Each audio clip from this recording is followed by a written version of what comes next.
سبيلي يا الله ويمين سعاد ونرشد يا الله ربي فاغفر لي ذنوبي يا الله ببركات الهادي محمد يا الله وصلاة الله تغشى يا الله أشرف الرسل محمد يا الله وسلام مستمر يا الله سنين تجدد يا الله ربي فاغفر لي ذنوبي يا الله ببركات الهادي محمد يا الله.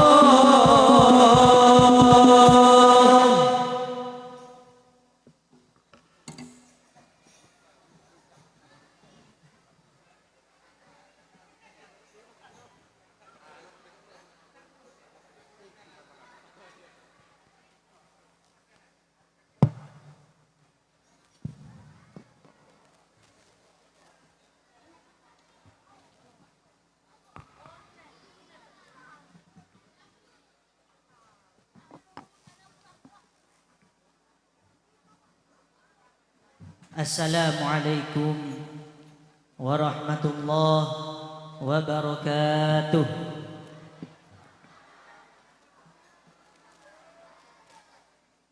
Alhamdulillahi rabbil alamin. Wassalatu wassalamu ala asyrafil anbiya'i wal mursalin Sayyidina wa maulana Muhammadin wa ala alihi wa sahbihi ajma'in, amma ba'du. Hadratal muhtaramin, para alim, para ulama, seluruh para ulama yang hadir pada malam hari ini yang saya muliakan, para asatid, para ustadzat yang hadir pada malam hari ini yang juga saya muliakan, para tokoh agama, tokoh masyarakat, para sesepuh yang hadir pada malam hari ini yang sangat saya muliakan, aparatur pemerintah semuanya yang hadir pada malam hari ini yang juga saya muliakan. Tidak ketinggalan Bapak tuan rumah sekeluarga yang juga sangat saya muliakan. Hadirin hadirat, mustami'in mustami'at rahimakumullah. Alhamdulillah, kita semua pada malam hari ini diberi nikmat oleh Allah Subhanahu wa taala sehingga kita semua bisa berkumpul, bertatap muka dalam acara memperingati Isra Mi'raj Nabi besar Muhammad sallallahu alaihi wasallam. Mudah-mudahan kita semua mendapatkan ridho dari Allah Subhanahu wa taala. Amin Allahumma. Salawat serta salam mudah-mudahan tercurah limpahkan keharibaan junjungan Nabi besar kita Muhammad sallallahu alaihi wasallam. Mudah-mudahan kita semua kelak di hari kiamat mendapatkan syafaat dari beliau. Amin. Amin ya rabbal alamin. Hadirin hadirat, mustami'in mustami'at rahimakumullah. Kita semua ketika mengadakan acara seperti memperingati Isra Mi'raj Nabi besar Muhammad sallallahu alaihi wasallam, tujuan utamanya bukan hanya ketika ada di tempat acara saja. Tujuan utamanya bukan hanya kesuksesan acara yang dilaksanakan saja, tapi kita semua ini mengadakan acara peringatan Isra Mi'raj hadir ke tempat acara peringatan Isra Mi'raj, ini tujuan utamanya adalah mengenang, mempelajari, memperhatikan sejarah perjalanan Nabi Agung Muhammad sallallahu alaihi wasallam. Kalau kita mempelajari sejarah Nabi Muhammad, sejarah Rasulullah, langkah-langkah Rasulullah dalam menjalani hidup sehari-hari, akhlak Rasulullah dan lain sebagainya, maka kita semua ini tidak cukup hanya mengadakan acara, tapi setelah mengadakan acara kita memperhatikan sejarah Rasulullah, yang juga tidak kalah pentingnya kita semua ini setelah pulang dari acara ini, pulang ke rumah masing-masing, kita semua ini bisa meniru, meneruskan, mengikuti akhlak Rasulullah sallallahu alaihi wasallam. Mudah-mudahan kita semua ini bisa meniru akhlak Rasulullah. Amin. Allahumma. Hadirin hadirat mustami'in mustami'at rahimakumullah. Terus terang sebenarnya saya kurang terbiasa untuk diundang acara-acara. Saya ketepatan hadir ke Bangka Belitung ini karena alumni yang mengundang. Saya insya Allah punya jadwal setiap 3 tahun sekali. Setiap 3 tahun insya Allah akan hadir ke Bangka Belitung ini. Apalagi yang hadir pada malam hari ini ternyata sangat banyak sekali, di luar dugaan saya. Mudah-mudahan semuanya yang hadir, kita semua ini diakui sebagai umat Rasulullah. Amin Allahumma. Karena kalau kita semua ini sudah diakui sebagai umat Rasulullah, maka sudah pasti masuk surga. Amin Allahumma. Kalau kita kelak di akhirat ini diakui oleh Rasulullah sebagai umatnya, ini pasti sudah masuk surga. Kenapa demikian? Karena Rasulullah ini ketika oleh Allah Subhanahu wa taala dijanjikan akan mendapatkan kenikmatan yang sangat luar biasa. Oleh Allah Subhanahu wa taala Rasulullah ini diberi kabar gembira akan mendapatkan kenikmatan yang sangat luar biasa di akhirat, yaitu di surga. Allah Subhanahu wa taala ini berfirman, "Wala sawfa yu'tika rabbuka fatarda."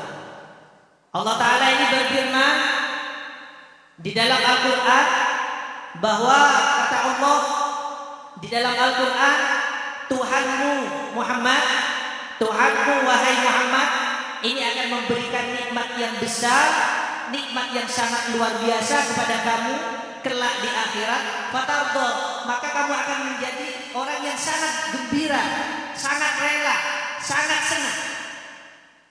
Tapi apa jawaban Rasulullah ketika Allah Subhanahu wa taala menjanjikan nikmat yang luar biasa kepada Rasulullah kelak di akhirat, kelak di surga Allah? Rasulullah masih menjawab kepada Allah Subhanahu wa taala dengan Rasulullah bersabda, "Idzan la arda wa ahadun min ummati finnar." Rasulullah menjawab, "Kalau begitu wahai Allah, wahai Tuhanku, kalau saya akan diberi nikmat yang luar biasa di akhirat, saya akan diberikan nikmat yang sangat luar biasa, sangat banyak di surga, saya tidak akan senang, saya tidak akan rela wa ahadun min ummati finnar, kalau masih ada satu orang saja dari umat saya yang masuk neraka." Rasulullah tidak akan rela, tidak akan senang masuk ke surga kalau ada satu orang umat pun, satu saja di neraka. Rasulullah tidak akan rela. Artinya apa? Artinya kalau kita semua sudah diakui sebagai umat Rasulullah, Rasulullah pasti masuk surga, dan Rasulullah tidak akan mau masuk surga sebelum umatnya masuk surga juga. Maka artinya kita semua ini juga akan masuk surga bersama Rasulullah. Amin Allahumma. Cuma pertanyaannya, kita semua harus bertanya kepada diri kita sendiri. Pertanyaannya, apa iya kita ini diakui sebagai umat Rasulullah? Apa ada jaminan kelak di akhirat Rasulullah akan mengakui kita sebagai umatnya? Ini tidak ada jaminan. Umat Rasulullah dijamin masuk surga. Tapi pertanyaannya, apakah kita semua diakui sebagai umat Rasulullah? Belum ada jaminan. Maka dari itu kita harus mempelajari sejarah Rasulullah. Kita harus sering mengingat Rasulullah. Kita harus meniru akhlak Rasulullah. Supaya apa? Supaya kita diakui sebagai umat beliau. Kalau kita diakui sebagai umat beliau, kita semua pasti masuk surga. Kita semua pasti merasakan nikmat di surga. Amin Allahumma. Amin Allahumma. Hadirin hadirat mustami'in mustami'at rahimakumullah. Kalau kita berbicara tentang Isra Mi'raj, Isra Mi'raj ini sebenarnya bagaimana?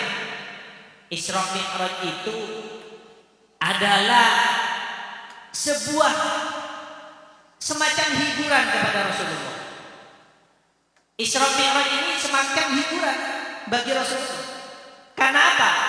Isra Mi'raj itu terjadi pada tahun 11.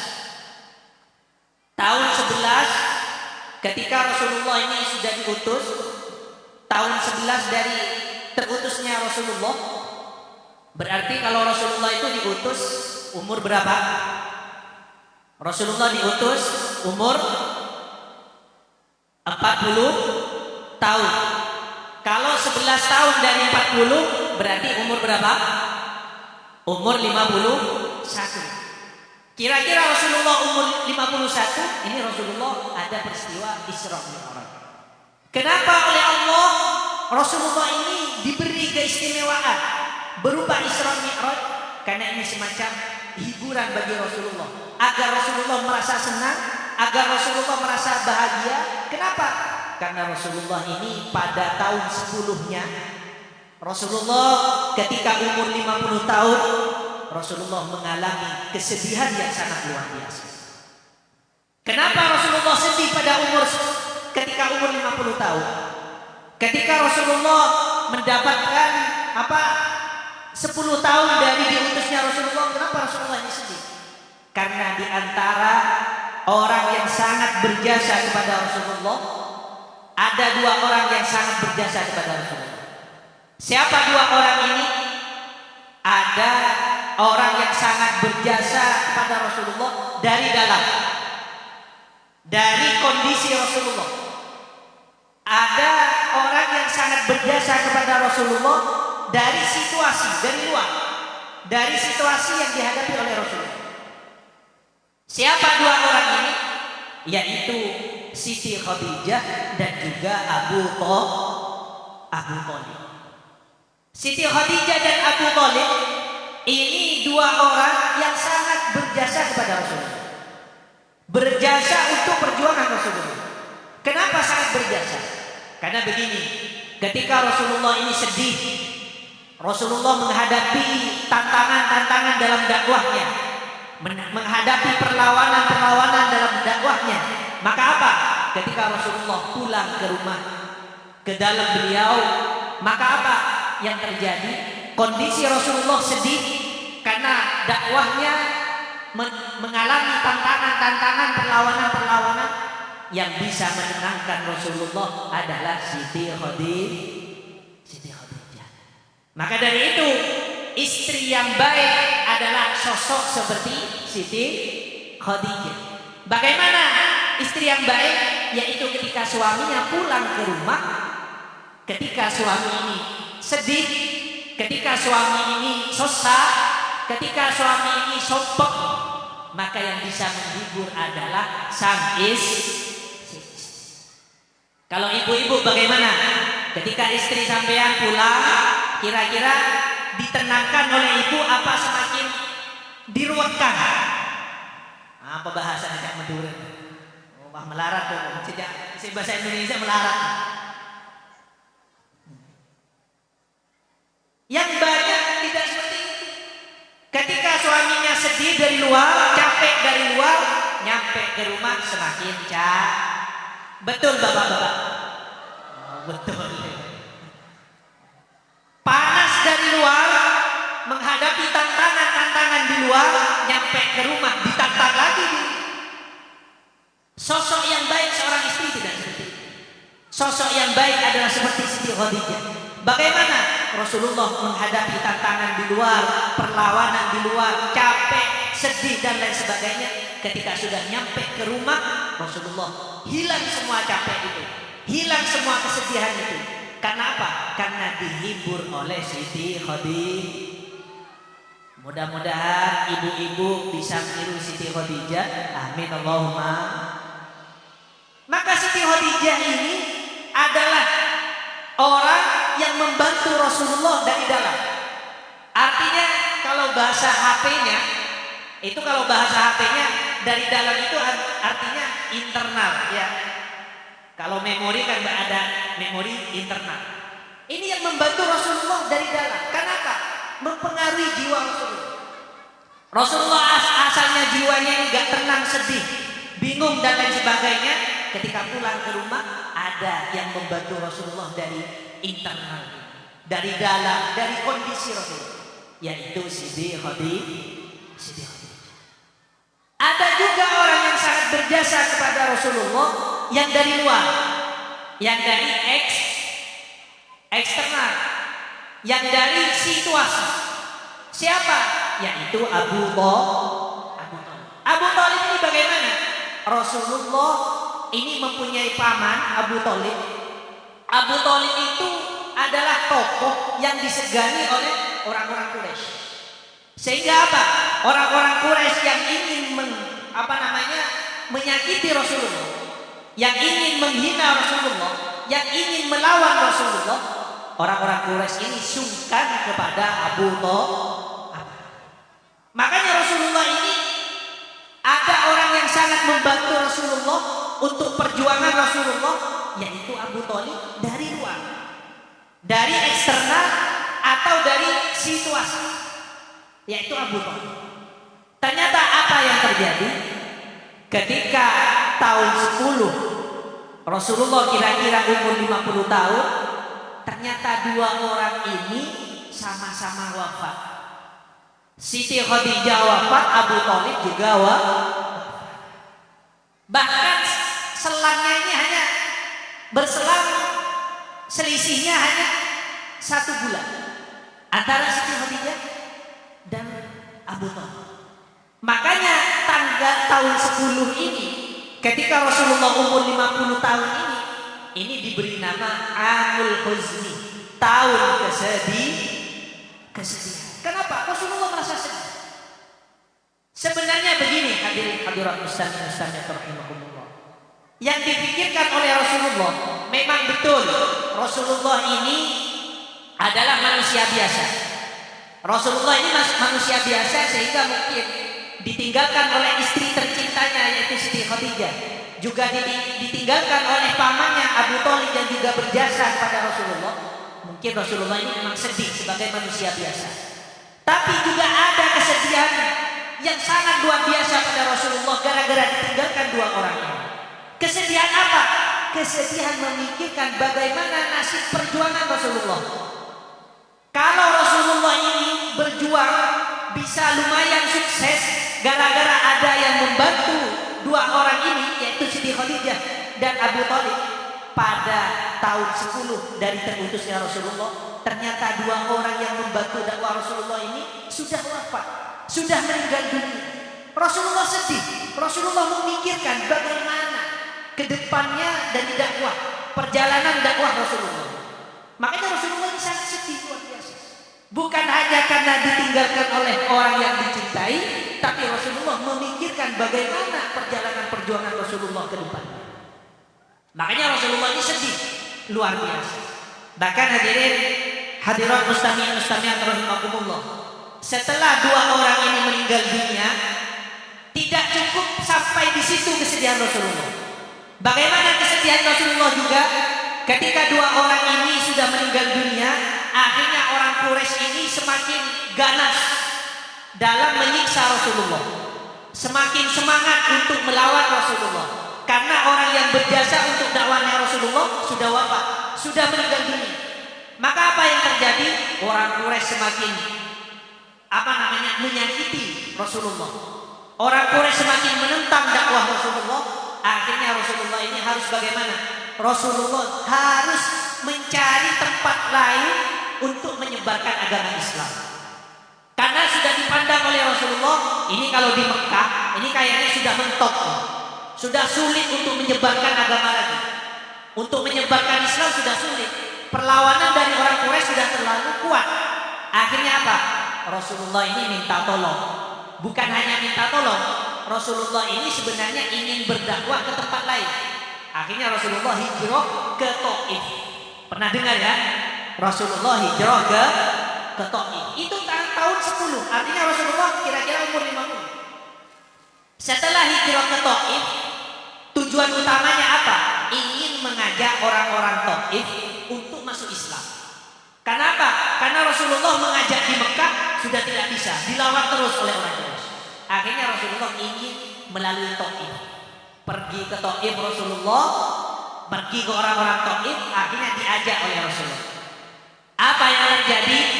Yang diinginkan oleh Rasulullah ketika ke Taif, yang ini yang diinginkan orang Taif akan masuk Islam. Sehingga penyebaran Islam tidak berhenti, tetap menyebar luas. Tapi apa yang terjadi? Ketika Rasulullah pergi ke Taif, mengajak orang Taif untuk masuk Islam, akhirnya orang Taif menolak. Tidak mau untuk masuk Islam. Parahnya, lebih parah lagi, bukan hanya tidak mau untuk masuk Islam, tapi Rasulullah ini ketika mengetahui orang Taif tidak mau masuk Islam, Rasulullah masih melobi, mengajak orang Taif. Ya sudah orang-orang Taif, gampangannya kalau bahasa kita, ya sudah orang-orang Taif, kalau sampean tidak mau untuk masuk Islam, ya sudah tidak apa-apa. Tapi sampean jangan bilang-bilang ke yang lain, saya ingin berlindung di sini dulu. Agar saya tidak disakiti, saya ingin istirahat di sini dulu. Numpang istirahat di Apa yang terjadi? Orang Taif diajak masuk Islam gak mau, diajak untuk melindungi Rasulullah agar Rasulullah tidak diusir juga tidak mau. Malah orang Taif ini manggil orang-orang, anak-anak kecil dipanggil, orang-orang budak-budak dipanggil untuk melempari Rasulullah. Akhirnya apa? Rasulullah dilempari oleh orang-orang Taif. Jadi itu perjalanan dakwah Rasulullah. Kalau sekarang enak seperti saya misalnya diundang ke sini, disuruh ceramah, masih dikasih degahan, ya. Dikasih apa namanya kepala kambing. Alhamdulillah dari tuan rumah dikasih kepala kambing. Kalau Rasulullah dikasih batu, dilempari dengan batu, betul.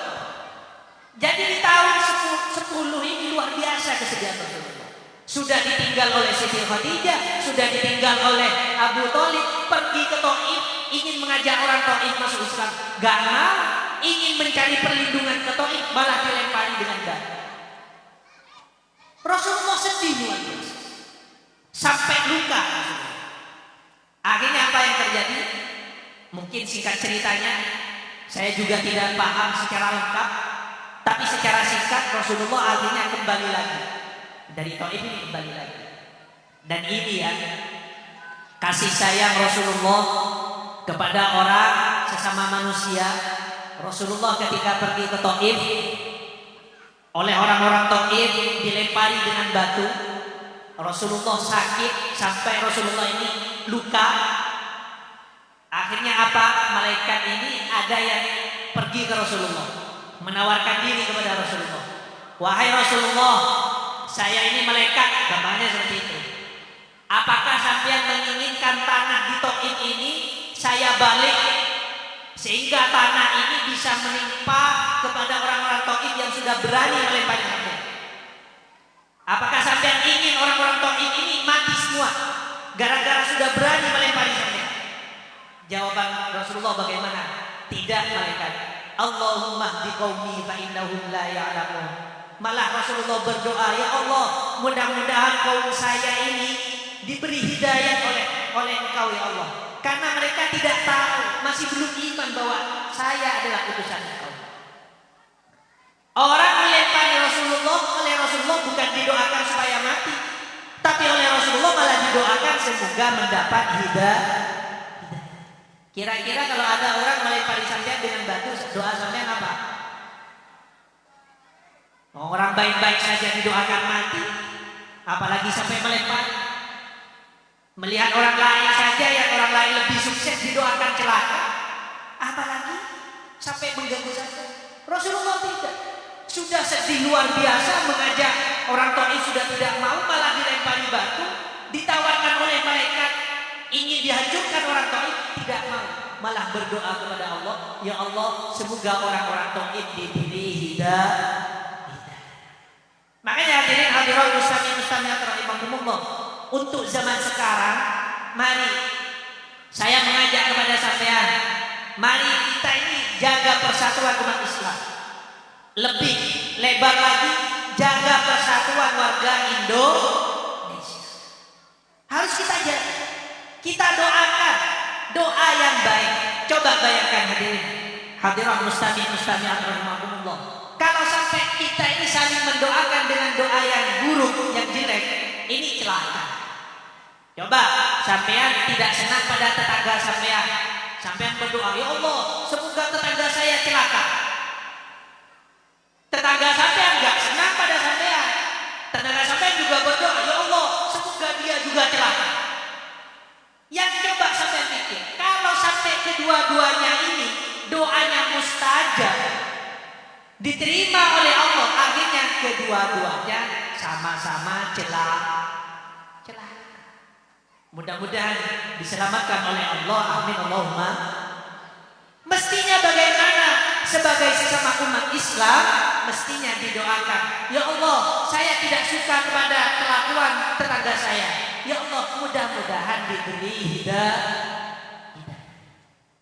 Tetangga saya juga berdoa seperti itu, ya Allah, saya juga tidak senang pada dia, ya Allah, saya mohon berilah hidayah.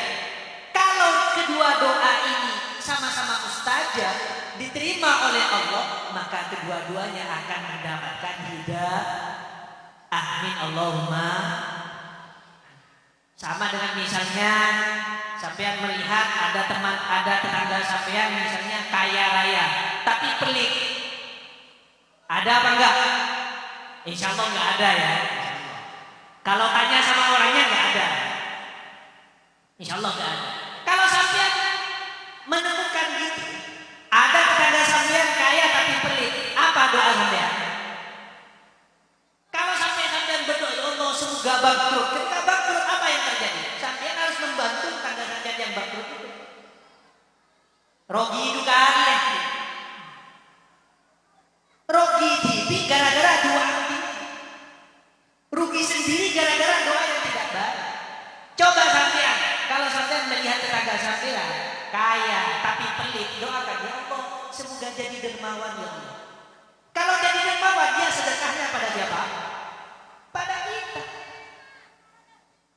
Sampean punya tetangga sampean kaya tapi pelit, didoakan oleh sampean semoga dermawan, muka-muka lampu. Akhirnya apa? Doa sampean diterima oleh Allah, jadi dermawan, betul-betul jadi dermawan. Akhirnya apa? Dia akan bersedekah. Sedekah pada siapa? Pada sampean. Enak apa enggak enak? Enak apa enggak enak? Kalau oleh sampean didoakan semoga celaka, akhirnya doa sampean mustajab, jadi celaka beneran, akhirnya minta tolong sama siapa? Ya, pada sampean sendiri. Gara-gara doa sampean yang salah. Ini berlaku untuk semua. Maka jangan mudah melaknat, semoga dilaknat, semoga cepat mati, semoga jangan. Gak ada gunanya. Kita tetap lebih-lebih sesama umat Islam, kita harus saling berdoa dengan doa yang baik. Kalau kita menemukan orang lain tidak baik, melanggar syariat, bermaksiat, melakukan hal-hal yang merugikan orang lain, kita doakan, ya Allah, semoga diberi hidayah. Ini adalah salah satu contoh dan bukti bahwa umat Islam ini bersatu. Mudah-mudahan kita semua sebagai umat Islam ini bisa bersatu. Amin Allahumma. Bahkan hadirin hadirat muslimin rahimakumullah, ketika sampai menemukan orang non muslim, ada orang tidak masuk Islam, maka bagaimana? Kalau menurut saya pribadi, menurut saya pribadi lebih baik menurut saya didoakan semoga masuk Islam daripada didoakan semoga mati. Kenapa kok bisa? Karena begini, coba kalian bayangkan. Misalnya jumlah orang Islam yang hadir ini umpama misalnya 500. Ketika 500 ini menemukan satu orang non-muslim, sampean berdoa, ya Allah, semoga non-muslim ini masuk Islam. Akhirnya apa? Doa sampean dikabulkan oleh Allah, diterima oleh Allah. Satu orang non-muslim ini akhirnya masuk Islam. Ketika masuk Islam, apa yang terjadi? Jumlah orang Islam bertambah atau berkurang? Bertambah. Asalnya 500, gara-gara ada yang masuk Islam satu jadi 500. Kalau misalnya didoakan semoga mati, akhirnya dia mati beneran, jumlah orang Islam bagaimana? Tetap 500. Tidak ada gunanya berdoa seperti. Jadi kalau kita lebih-lebih sesama warga Indonesia, kita sesama orang Islam harus bersatu doakan yang baik, bahkan kepada non-muslim pun kita doakan yang baik. Yang baik itu bagaimana? Didoakan semoga masuk Islam. Amin Allahumma. Kalau berdoa semoga diampuni nggak boleh. Nggak boleh sampai mendoakan orang non-muslim, ya Allah semoga dosanya diampuni, nggak boleh. Kenapa? Nggak mungkin diampuni sebelum masuk Islam. Makanya doanya yang baik gimana? Doakan semoga masuk Islam. Karena aneh dulu. Kalau ada pilpres, ada pemilihan pilgub dan lain sebagainya. Ini kadang kalau yang menang itu lawannya musuhnya, langsung doanya sembarangan. Seperti dulu pilpres, ketika jadi langsung didoakan semoga cepat mati. Ini nambah masalah ya. Nambah masalah. Kalau sampai presiden meninggal dunia, siapa yang akan mengganti? Pak, ini pemilihan lagi. Repot sendiri.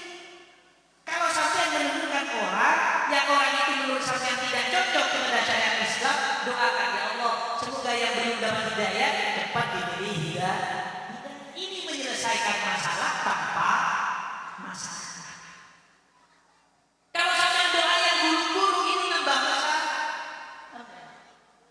Sampai tidak senang kepada lawan politik sampean, doakan semoga dia itu diberi hidayah. Ini baru persatuan umat Islam, lebih melebar lagi persatuan sesama warga Indonesia. Dari makanya hadirin Ustaz dan Ustazah rahimahullah, kembali ke cerita tadi, kita mengingat doa Rasulullah ketika dilempari dengan batu, Rasulullah masih memohon kepada Allah untuk diberi hidayah. Padahal mereka sudah menawarkan diri untuk menghancurkan orang kafir. Ternyata Rasulullah tidak mau. Rasulullah kasih sayang yang luar biasa sehingga masih memohon kepada Allah semoga diberi hidayah. Ini akhlak Rasulullah. Hadirin Ustazah rahimahullah, apa hubungannya dengan Isra Mi'raj? Coba, apa hubungannya dengan Isra Mi'raj? Begini, Rasulullah di tahun 10 Rasulullah mengalami kesedihan yang luar biasa. Dakwahnya sedang diuji oleh Allah. Dakwahnya ini mengalami tantangan yang luar biasa. Dua orang yang sangat berjasa ini sudah meninggal dunia. Bahkan pergi ke Taif dilempari dengan batu. Rasulullah ini sedih. Di antara yang kesedihan juga, di samping memang ditinggalkan oleh orang yang dicintai oleh Rasulullah, yang berjasa kepada Rasulullah, ada kesedihan lain. Apa? Rasulullah memikirkan dakwahnya. Dakwahnya bisa berlanjut apa tidak?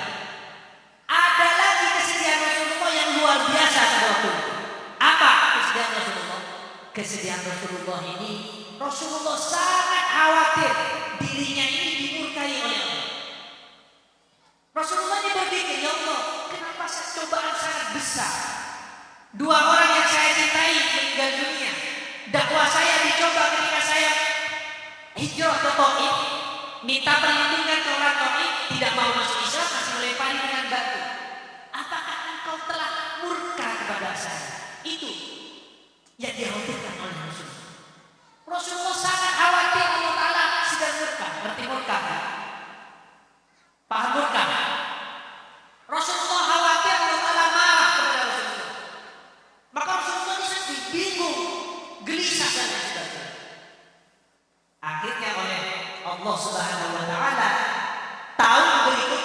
itu tahun 11, kira-kira Rasulullah umur 51, maka Rasulullah ini diberi keistimewaan oleh Allah berupa Isra Mi'raj. Pertanyaannya yang mudah bagi kita apa? Apakah Rasulullah ketika Isra Mi'raj ini senang, bahagia? Jawabannya sangat senang, sangat bahagia. Kenapa Rasulullah sangat bahagia? Karena begini, saya tanya kepada kalian semua, siapa yang paling dicintai oleh Rasulullah? Siapa? Saya tanya, siapa yang paling dicintai oleh Rasulullah? Siapa? Siapa yang paling dicintai oleh Rasulullah? Siapa? Allah Subhanahu wa Ta'ala. Rasulullah ini yang paling dicintai oleh Rasulullah siapa? Allah Subhanahu wa Ta'ala. Orang kalau bertemu dengan orang yang dicintai, senang atau tidak? Bahagia atau tidak? Orang pacaran saja, jangankan melihat orang kekasih, melihat sandalnya saja sudah senang. Wah, ini sandalnya anu itu. Kalau para remaja ini sudah, kalau yang sudah tua-tua mungkin sudah gak ingat dulu gimana kan. Melihat sandalnya saja sudah senang, apalagi bertemu orang. Rasulullah juga seperti itu. Yang paling dicintai oleh Rasulullah adalah Allah Subhanahu wa Ta'ala. Ketika Isra Mi'raj lebih mudah untuk kita pahami. Kenapa Rasulullah bisa senang dengan Isra Mi'raj? Bisa bahagia, bisa terhibur dengan Isra Mi'raj? Karena ketika Isra Mi'raj, tepatnya ketika Mi'raj, Rasulullah ini bertemu dengan Allah Subhanahu wa Ta'ala. Ketika Rasulullah bertemu dengan Allah Subhanahu wa Ta'ala, Rasulullah senang luar biasa, bahagia luar biasa. Oh, ternyata Allah Subhanahu wa Ta'ala yang paling dicintai oleh Rasulullah ini ternyata tidak murka kepada Rasulullah. Hanya diberi ujian oleh Allah Subhanahu wa Ta'ala. Pertanyaan lagi, bagaimana cara bertemu dengan Allah Subhanahu wa Ta'ala? Ini dilarang untuk dipikirkan. Jadi kalau ada orang yang bertanya kepada sampean, bagaimana Rasulullah kok bisa bertemu dengan Allah Subhanahu wa Ta'ala? Jawab dengan tegas, wallahu a'lam bishawab. Tidak boleh dipikirkan. Harus kita yakini bahwa Rasulullah melihat kepada Allah, Rasulullah berbicara dengan Allah, berbincang-bincang dengan Allah. Tapi bagaimana cara melihat Allah dan bagaimana cara dawuh kepada Allah? Wallahu a'lam bishawab. Yang jelas Rasulullah bertemu dengan Allah, melihat Allah dan berbicara langsung dengan Allah. Bagaimana caranya? Wallahu a'lam bishawab. Ini akidah. Ini yang dinamakan akidah Ahlussunnah wal Jamaah. Jadi ada batas-batas. Perkara-perkara yang harus diimani oleh manusia harus diimani. Perkara-perkara yang tidak boleh dipikirkan oleh manusia tidak boleh dipikirkan. Tinggal dijawab wallahu a'lam bishawab. Sama dengan seperti ini hadirin, hadirat mustami'at rahimakumullah. Ada Isra, ada Mi'raj. Isra ini kan perjalanan Rasulullah dari Masjidil Haram ke Masjidil Aqsa. Mi'raj itu naiknya Rasulullah dari Masjidil Aqsa ke atas, ke langit 7 terus ke atas, sampai ke Sidratil Muntaha. Dan tempat-tempat bahkan ada yang mengatakan ke tempat yang tidak tahu selain Allah dan Rasulullah nggak tahu. Sampai malaikat Jibril saja nggak bisa nyampe ke tempat itu. Makanya kalau dalam Maulidan, dalam Maulid Nabi kalau di Madura biasa itu dibaca apa? A'las sama isama Muhammad Jibril qala lahu taqaddam. A'las sama isama Muhammad. Langit yang paling tinggi adalah langitnya Rasulullah. Sampai malaikat Jibril qala lahu taqaddam. Sampai malaikat Jibril ini berkata kepada Rasulullah, wahai Rasulullah, taqaddam, sampai terus maju, saya enggak bisa.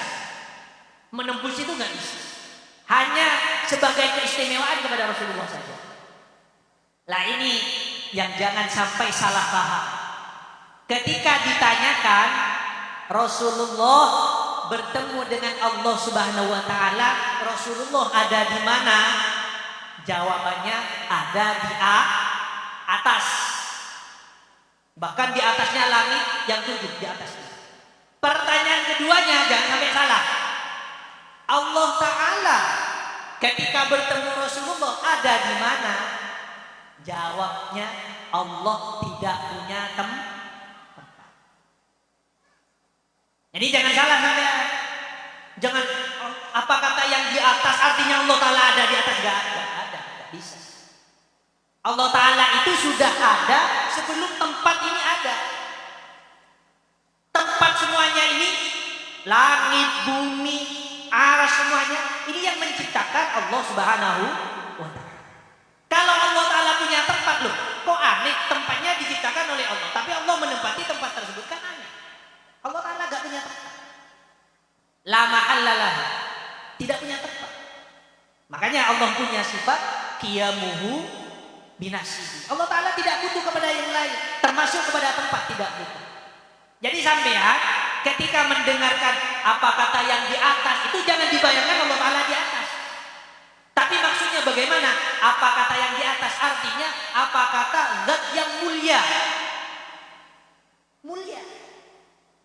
Jadi saya ingatkan lagi, ketika peristiwa Mi'raj, Rasulullah bertemu dengan Allah Subhanahu wa taala, pertanyaannya Rasulullah ada di mana? Rasulullah ada di atas. Tapi Allah Subhanahu wa taala ada di mana? Allah Subhanahu wa taala tidak ada tempatnya.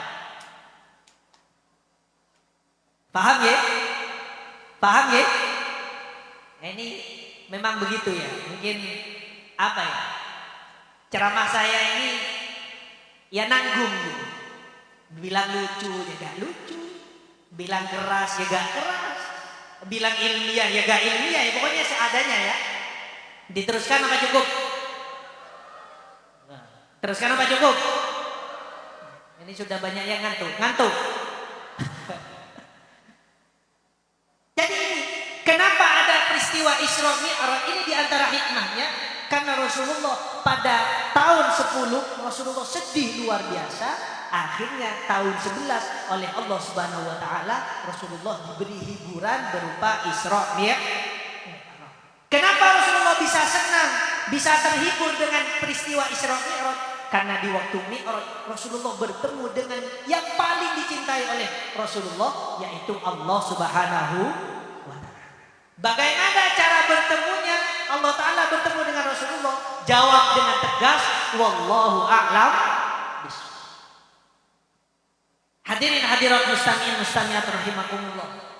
Ini peristiwa yang seperti ini, mengingat sejarah Rasulullah ketika tahun 10, mengingat sejarah Rasulullah ketika tahun 11, ini sebagai pelajaran bagi kita semua.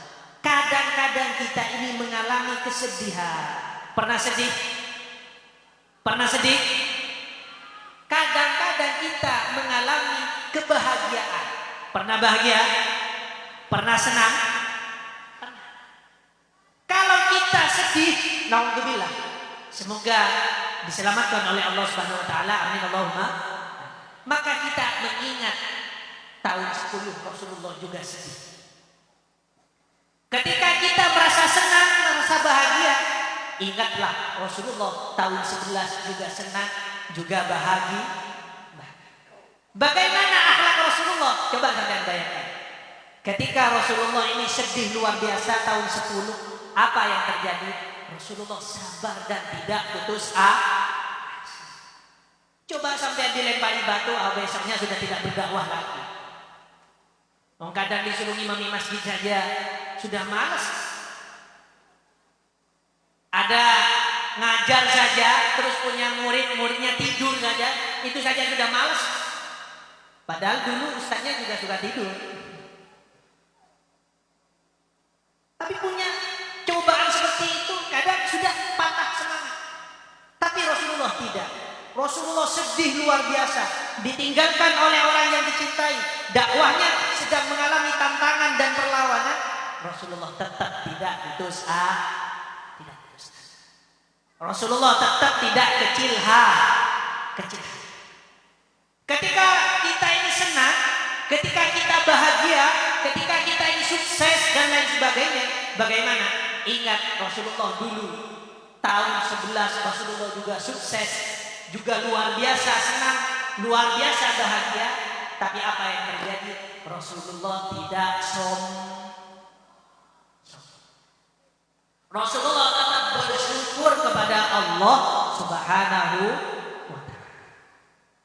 Bahasa kasarnya tidak petantang-petenteng. Wah, saya sudah mikrot, saya enggak. Rasulullah tidak seperti itu. Di waktu sedih Rasulullah sabar, tidak putus asa. Di waktu Rasulullah senang bahagia, Rasulullah juga tidak sombong. Makanya kalau anak-anak muda bikin status, biasanya bisa dibikin status seperti ini. Kita memang harus rendah hati, tapi tidak boleh kecil hati. Kita harus tawadhu, rendah hati, tapi tidak boleh kecil hati. Kita harus percaya diri, jangan patah semangat, harus percaya diri. Optimis. Harus percaya diri, tapi jangan lupa diri. Kalau lupa diri ini sombong. Lupa bahwa dirinya manusia, sombong. Seakan-akan dirinya adalah Tuhan yang bisa sukses. Yang mensukseskan Allah Subhanahu wa ta'ala. Kita harus rendah hati, tapi jangan kecil hati. Kita juga harus percaya diri, tapi jangan sampai lupa. Hadirin hadirat mustami'at rahimakumullah. Begitu juga dengan keadaan yang sekarang. Coba bayangkan, kemarin-kemarin ada kesedihan luar biasa, yaitu ada pandemi virus apa? Corona. Itu ujian bagi kita semua. Dan itu merupakan Allah Ta'ala ingin menunjukkan kepada kita, Allah Ta'ala Maha Kuasa. Coba bayangkan, Allah Subhanahu wa Ta'ala ingin bikin sedih orang sedunia, bukan mengeluarkan raksasa, dinosaurus misalnya. Tidak, virus kecil. Tapi dengan virus kecil itu sedunia semuanya bikin sedih. Jadi sedih, takut dan lain sebagainya. Gara-gara virus yang sangat kecil, sampai lihat saja nggak kelihatan. Saking kecilnya. Allah Ta'ala Maha Kuasa. Dan manusia maha lemah. Kenapa maha lemah? Sampai sekarang obatnya tidak ada. Obat virus corona sampai sekarang sedunia belum ada yang menemukan. Yang bisa memerangi virus corona apa? Hanya ketahanan tubuh. Daya tahan tubuh. Apa bahasanya? Imun. Ya, imun ya. Jadi sekarang ini iman harus kuat, imun juga harus kuat. Imun itu siapa yang menciptakan? Murni dari Allah. Makanya diberi vaksin. Kenapa diberi vaksin? Untuk memperkuat daya tahan tubuh. Obatnya belum ada. Artinya apa? Manusia ini lemah. Kalau manusia ini lemah, maka jangan sombong. Dulu kemarin-kemarin ada kesedihan luar biasa, mestinya jangan sampai putus asa. Waspada tetap harus. Pakai masker, jaga jarak, cuci tangan dan lain sebagainya harus dilakukan. Karena itu ikhtiar. Ikhtiar itu bagaimana? Begini ya. Ikhtiar itu tidak merusak akidah kita. Sama dengan sampean. Sampean biasanya kalau lapar makan apa tidak makan? Makan itu ikhtiar sampean. Yang bikin kenyang siapa? Allah Subhanahu wa ta'ala. Kalau sampean punya akidah bahwa nasi bisa mengenyangkan, itu salah. Yang mengenyangkan tetap Allah Subhanahu wa ta'ala. Pertanyaannya, apa karena sampean tawakal terus gak makan? Ya insya Allah mati sungguhan. Makan itu ikhtiar. Tetap punya keyakinan yang bikin kenyang Allah Subhanahu wa ta'ala. Walaupun punya keyakinan Allah yang bikin kenyang, tapi kita tetap ikhtiar, yaitu dengan makan. Sama dengan virus corona, yang bikin penyakit Allah Subhanahu wa taala. Yang bikin mati juga Allah Subhanahu wa taala. Tapi kita kan ikhtiarnya pakai masker. Ikhtiarnya cuci tangan, sampai semakin boleh tinggi benih hand sanitizer. Mbak sini kan. Saya maskernya kayak semua tahu dus guys. Langsungnya tadi ada masker. Aslinya ngibah, masker ngibah. Ngibah, masker ngibah. Jago lihat aku. Tetap takut kepada Allah. Sama dengan sampean makan, kita tetap takut lapar. Cuma kita sebagai manusia mampunya makan, ya makan. Itu yang dimampui oleh manusia.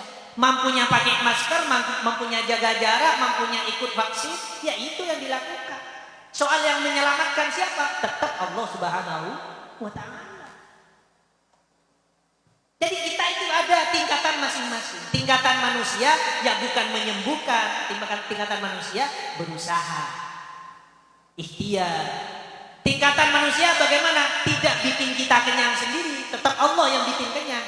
Tingkatan manusia ya makan itu sebagai manusia. Jadi tidak merusak. Ini adalah ikhtiar. Mestinya ketika kita mendapatkan kesedihan seperti dulu, tetap kita ini percaya diri, tetap kita tidak patah harapan, tidak putus harapan, tetap kita ini yakin bahwa Allah Subhanahu wa taala akan menyelamatkan kepada kita. Amin Allahumma. Sekarang bagaimana? Alhamdulillah, oleh Allah sudah diberi nikmat. Alhamdulillah, sekarang kita nikmati. Ayo, karena Allah sudah beri cobaan kepada kita dulu dengan sedih, sekarang Allah Ta'ala memberikan nikmat kepada kita dengan sudah reda, lumayan reda sampai acara sebesar ini bisa kita laksanakan. Ini nikmat luar biasa. Ayo kita syukuri nikmat ini dengan cara bagaimana? Perbanyaklah ibadah, perbanyaklah zikir kita, ingat kita kepada Allah Subhanahu wa taala. Hadirin hadirat mustami'in mustami'at rahimakumullah. Ini bisa kita jadikan pelajaran.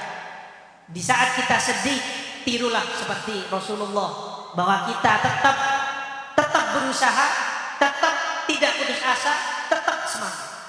Di saat kita ini sukses, di saat kita ini diberi kenikmatan seperti sekarang sudah mereda, kita diberi kenikmatan, kita jangan sampai sombong. Kita jangan sampai hura-hura dengan maksiat dan lain sebagainya, tapi ingat kepada Rasulullah. Saat Rasulullah mendapat keistimewaan Isra Mi'raj, Rasulullah tidak sombong, tapi tetap Rasulullah bersyukur kepada Allah Subhanahu wa taala. Dan ternyata hadirin hadirat mustami'in mustami'at rahimakumullah, di antara hikmah ini adanya pandemi. Di antara hikmahnya apa? Coba. Di antara hikmahnya betapa besar nikmat Allah yang berupa sehat. Coba kita bayangkan, kemarin-kemarin waktu semuanya hampir semua sakit, nikmat yang terasa luar biasa apa? Sehat. Kita melihat mobil mewah, gak senang. Melihat rumah mewah, gak senang. Tetap yang paling senang melihat sehat. Alhamdulillah saya sehat. Sekarang oleh Allah pandemi sudah mereda, lupa lagi bahwa sehat itu nikmat yang sangat besar. Maka mumpung oleh Allah Subhanahu wa taala pandemi ini sudah reda, maka mari kita syukuri nikmat. Nikmat berupa sehat yang diberikan kepada kita semua, kita syukuri. Jangan sampai kita meremehkan nikmat yang berupa sehat. Karena buktinya ketika musim pandemi semuanya ingin sehat. Hadirin hadirat mustami'in mustami'at rahimakumullah. Maka dari itu hadirin, kita menjalani hidup di dunia ini memang penuh gelombang. Kadang ada senang, ada sedih, ada bahagia, ada derita dan lain sebagainya. Tapi tetap kalau kita ikut syariat Islam itu indah luar biasa. Kalau kita ini tahu tentang syariat Islam, tahu sejarah Rasulullah, maka menghadapi segala apapun akan menjadi mudah. Menghadapi kesedihan mudah, menghadapi kesenangan juga mudah.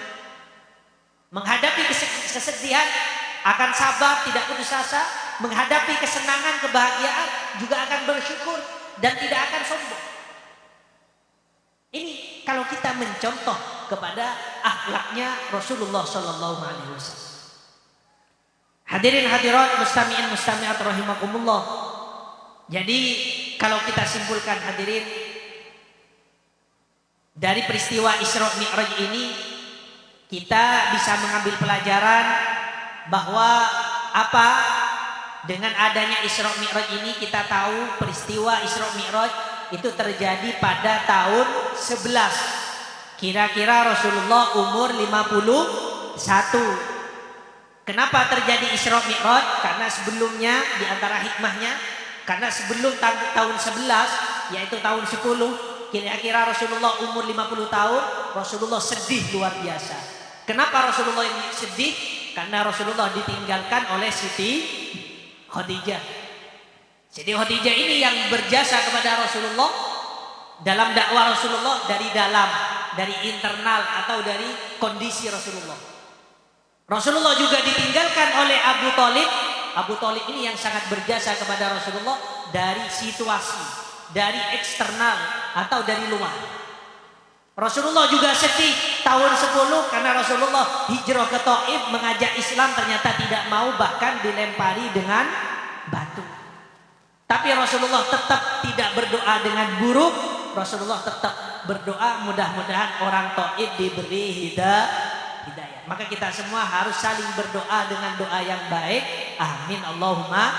Mudah-mudahan kita dengan saling berdoa dengan doa yang baik, doa kita ini diterima oleh Allah, doa kita ini dikabulkan oleh Allah Subhanahu wa taala. Amin Allahumma. Tanggal 11 Allah Subhanahu wa taala ingin memberi hiburan kepada Rasulullah dengan cara Rasulullah diberi peristiwa Isra Mi'raj. Kenapa Rasulullah senang? Karena di peristiwa Mi'raj Rasulullah ini bertemu dengan yang paling dicintai oleh Rasulullah, yaitu Allah Subhanahu wa taala. Ingat, ketika Rasulullah bertemu dengan Allah, Rasulullah ini ada di atas. Tapi Allah taala tidak punya teman, tidak butuh pada teman. Hadirin hadirat mustami'in mustami'at rahimakumullah. Dari peristiwa ini juga kita mengambil pelajaran, ketika kita sedih, ingat tanggal 10. Rasulullah juga sedih. Maka kita harus bagaimana? Harus sabar. Kita harus bagaimana? Tetap rendah hati tapi tidak kecil. Kalau kita diberi kesuksesan, kebahagiaan oleh Allah, ingat tanggal 11. Rasulullah juga sukses, Rasulullah senang, bahagia, gembira dan lain sebagainya. Tapi Rasulullah tetap bersyukur, tidak sombong. Hadirin hadirat mustami'in mustami'at rahimakumullah. Orang yang sudah diakui sebagai umat Rasulullah ini pasti masuk surga. Cuma pertanyaan kepada kita, apakah kita ini diakui sebagai umat Rasulullah? Masih belum ada jaminan. Maka saya harap mari kita semua ini bersama-sama ketika pulang dari tempat ini, dari tempat peringatan Isra Mi'raj ini, kita semua mengingat-ingat sejarah Rasulullah, meniru akhlak-akhlak Rasulullah, sehingga mudah-mudahan dengan meniru akhlak Rasulullah kita semua ini diakui sebagai umat Rasulullah. Amin Allahumma. Kalau kita diakui sebagai umat Rasulullah, maka kita pasti masuk surga bersama Rasulullah. Amin Allahumma. Mungkin hanya itu yang bisa saya sampaikan. Mohon maaf kalau ada kekurangan. Ini langsung doa. Apa ada yang doa yang lain? Langsung doa ya. Mari kita berdoa, mudah-mudahan diterima oleh Allah Subhanahu wa taala. Amin Allahumma amin. Dan mudah-mudahan apa yang saya sampaikan walaupun sangat singkat dan tidak begitu beraturan, mudah-mudahan bisa bermanfaat di dunia dan dunia wal akhirah. Amin Allahumma amin. Bismillahirrahmanirrahim. Alhamdulillahirabbil alamin. Hamdan yuafi ni'amahu wa yukafi mazidah. Ya Rabbana lakal hamdu kama yanbaghi li jalali wajhika wa 'azimi sultanik. Allahumma shalli ala sayyidina Muhammadin salatan tunjina biha min jamil ahwali wal afat wa taqdilana biha jami'al hajat wa tutahhiruna biha min jami'is sayyi'at wa tarfa'una biha 'indaka 'ala darajat wa tuballighuna biha sul ghayat min jami'il khairat fil hayati wa ba'dal mamat. اللهم اقض حاجتنا اقض حاجتنا اقض حاجتنا حاجة الدنيا والآخرة. اللهم بارك لنا في رجب وشعبان وبلغنا رمضان. اللهم بارك لنا في رجب وشعبان وبلغنا رمضان. اللهم بارك لنا في رجب وشعبان وبلغنا رمضان. اللهم اهدنا بهداك واجعلنا ممن يسارع في رضاك ولا تولنا وليا سواك ولا تجعلنا ممن خالف امرك وعصاك وحسبنا الله ونعم الوكيل ولا حول ولا قوة الا بالله العلي العظيم. اللهم اغفر لنا ما قدمنا ما اخرنا ما اسررنا ما اعلنا ما اسرفنا ما تعلم به منا انت المقدم وانت المؤخر لا اله الا انت. ربنا اتنا في الدنيا حسنة. اللهم لا تدع لنا ذنبا الا غفرته ولا هما الا فرجته ولا حاجة من حوائج الدنيا والاخرة الا قضيتها يا ارحم الراحمين. ربنا اتنا في الدنيا حسنة وفي الاخرة حسنة وقنا عذاب النار. وصلى الله على سيدنا محمد وعلى اله وصحبه وسلم. سبحان ربك رب العزة عما يصفون وسلام على المرسلين والحمد لله رب العالمين. بحرمة الفاتحة. أعوذ بالله من الشيطان الرجيم. بسم الله الرحمن الرحيم. الحمد لله رب العالمين الرحمن الرحيم مالك يوم الدين. إياك نعبد وإياك نستعين اهدنا الصراط المستقيم صراط الذين أنعمت عليهم غير المغضوب عليهم ولا الضالين آمين. Mungkin hanya ini dari saya. Akhiran, wassalamualaikum warahmatullahi wabarakatuh.